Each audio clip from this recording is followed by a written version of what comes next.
ordinary Kenyan meal. How would you design that, a balanced diet? Balanced diet. Okay.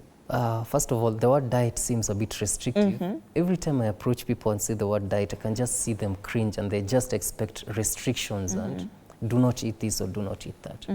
So I would say more of adapting to a different lifestyle. So a proper meal, are we talking about breakfast, lunch or supper? Let's start with breakfast and then lunch and then supper. Okay, so breakfast, you've heard them say breakfast like a king. That is not entirely true. So when it comes to breakfast, I would say most people, the people that I interact with, I normally tell them, let us start light, something to wake up the digestive system. So when you wake up, I normally encourage people, have a glass of water or have a watery fruit. Let's say a piece of watermelon, just a small piece of watermelon, or have a glass of lemon water. After that, you can now have your breakfast. So what do you enjoy taking? Do you enjoy taking tea, coffee, porridge, whatever it is? No sugar. Let us remove the sugar because the sugar is the type of carbohydrate I'm trying to eliminate. It's the simple carbohydrate. It's the simple starch that spikes blood sugar. So if you're having a cup of coffee, hot coffee, or cup of tea, enjoy it like that.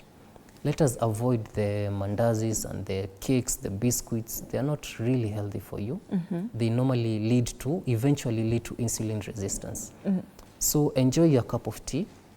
It can be a plain or a cup of porridge or a bowl of porridge or oatmeal or a cup of tea and arrowroot or sweet potato from the farm. That's enough for you. That is your complex starch and your drink for the day. Yeah. How about lunch? Lunch is where I focus on the starch now. Past lunch, I would normally say avoid starch. But for lunch, enjoy your starch. So you can have your chapati, as you mentioned. The next chapati will come a week after or 2 weeks afterwards. You can have your ugali. When it comes to ugali, guys, if you can do cassava ugali, the better. It has a lower glycemic index compared to maize ugali.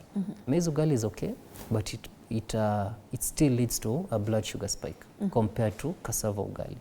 So you can have your ugali, you can have your vegetables, and you can have your meat. Or you can just have your ugali and meat.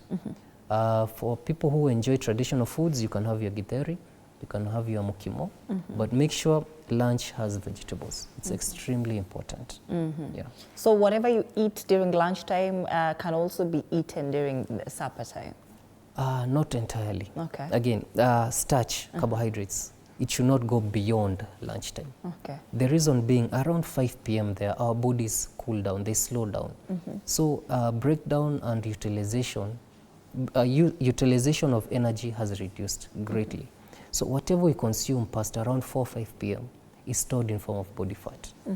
So when it comes to supper, I normally encourage protein and vegetables. That's it. Because I was wondering, you didn't mention proteins. I was wondering why is proteins coming? I normally reserve it for the end of the day. So when it comes to supper, just focus on protein, animal protein or vegetable protein, whichever you prefer, and vegetables. Make sure there's vegetables every meal, especially lunch and supper. Yeah. You know, some people say that skipping breakfast is quite dangerous. How true is